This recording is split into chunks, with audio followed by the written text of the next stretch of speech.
พระธรรมประจำวันของพระเจ้าเริ่มตั้งแต่ตอนที่เจ้า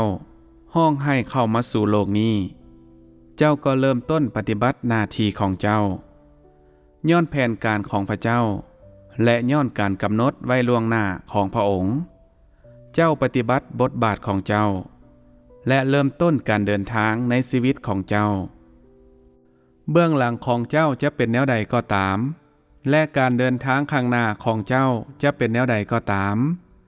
บ่มีภัยสามารถหนีพ้นจากการปั้นแต่งและการจัดแจงจากสวรรค์และบ่มีภัยควบคุมชะตากรรมของพวกเขาเองได้ย้อนว่ามีเพียงแต่พระองค์ที่ปกครองเหนือทุกสิ่งเท่านั้นจึงสามารถปฏิบัติภารกิจดังกล่าวนี้ได้นับตั้งแต่มื้อที่มนุษย์เกิดขึ้นมาพระเจ้าได้ปฏิบัติภารกิจของพระองค์ด้วยวิธีนี้คุ้มครองจักรวาลชี้นำกฎระเบียบของการเปลี่ยนแปลงสำหรับสิ่งทั้งปวงและเส้นโคจรของการเคลื่อนไหวของสิ่งเหล่านั้นเส้นเดียวกับสรรพสิ่งทั้งปวงมนุษย์ได้รับการบำรุงอย่างเงียบๆและโดยบ่ฮู้ตัวจากความหวานและน้ำฝนและน้ำข้างจากพระเจ้าเส้นเดียวกับสรรพสิ่งทั้งปวงมนุษย์มีชีวิตอยู่ภายใต้การปั้นแต่งด้วยมือของพระเจ้าอย่างบ่ฮู้ตัวหัวใจและวิญญาณของมนุษย์แม่นอยู่ในมือของพระเจ้าทุกสิ่งในชีวิตของเขาแม่นอยู่ในสายตาของพระเจ้าบ่ว่าเจ้าจะเชื่อสิ่งนี้หรือบ่สิ่งใดก็ตามและทุกสิ่งบ่ว่าจะมีชีวิตหรือบ่มีชีวิตก็ตามจะผันเปลี่ยนแปลงเกิดใหม่และหายไปโดยอิงตามความคิดของพระเจ้าสิ่งดังกล่าวแม่นวิธีที่พระเจ้าปกครองเหนือทุกสิ่งทั้งหมดในขณะที่กลางคืนใกล้เข้ามาอย่างเงียบสงัดโดยมนุษย์บ่รู้สึกตัวย้อนหัวใจของมนุษย์บ่สามารถรับรู้ได้ว่ากลางคืนนั้นใกล้เข้ามาแนวใดหรือมันมาจากไสเมื่อกลางคืนผ่านไปอย่างมิดเงียบมนุษย์ก็ต้อนรับแสงสว่างของกลางเว้นแต่สำหรับเรื่องที่ว่าแสงสว่างมาจากไสและมันขับไล่ความมืดของกลางคืนออกไปด้วยวิธีใดนั้นมนุษย์แม่นแห่งหูหน่อยและถึงกับบ่ฮู้เลยการพัดเปลี่ยนของกลางเว้นและกลางคืนนำพามนุษย์จากระยะหนึ่งไปสู่อีกระยะหนึ่งจากบริบทประวัติศาสตร์หนึ่งไปสู่บริบทประวัติศาสตร์ของตอนต่อไปในขณะที่ยังรับรองว่าภารกิจของพระเจ้าในทุกระยะและแผนการของพระองค์สำหรับแต่ละยุคจะถูกเฮ็ดให้สำเร็จมนุษย์ได้ติดตามพระเจ้าในขณะที่ย่างผ่านระยะเวลาเหล่านี้แต่เขาบ่ฮู้ว่าพระเจ้าปกครองชะตากรรมของสรรพทุกสิ่งและทุกสิ่งที่มีชีวิตหรือบ่ฮู้ว่าพระเจ้าปั้นแต่งและควบคุมสรรพสิ่งทั้งปวงแนวใดนี่คือสิ่งที่ลบหลีกมนุษย์ตั้งแต่ยุคโบราณจนฮอดปัจจุบัน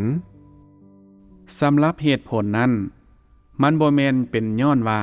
การกระทำของพระเจ้าลี้ลับเกินไปหรือย้อนแผนการของพระเจ้ายังบ่ได้กลายเป็นจริงเทื่อแต่ย้อนหัวใจและวิญญาณของมนุษย์ห่างเหินจากพระเจ้าหลายเกินไปจนฮอดจุดที่ว่ามนุษย์ยังอยู่ในการหับไส้ของซาตาน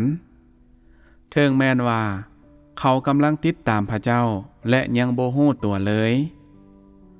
บ่มีไผที่แสวงหาบาทเก้าของพระเจ้า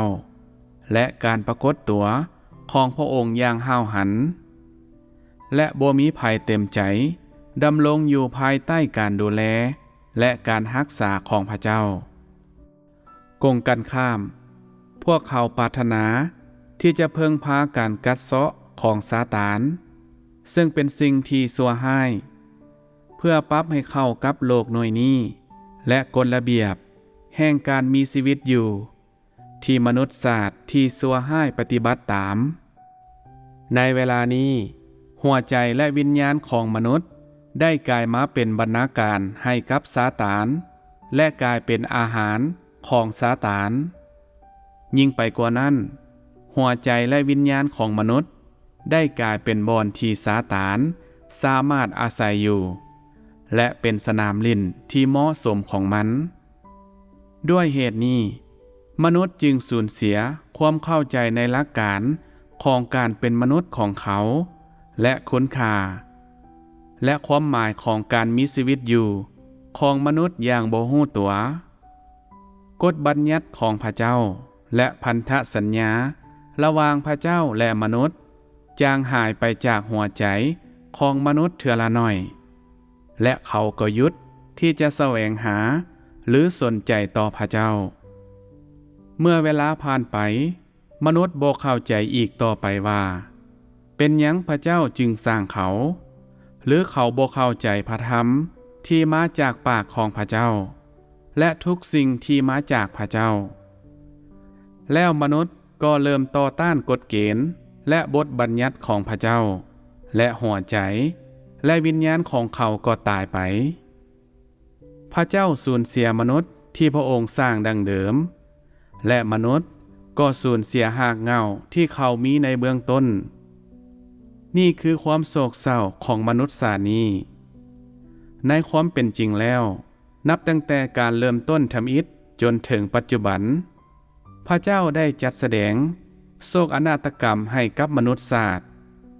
ซึ่งมนุษย์เป็นทั้งตัวละครเอกและผู้รับเคราะห์แล้วบ่มีผู้ใดสามารถตอบได้ว่าไผกำกับโศกนาฏกรรมนี้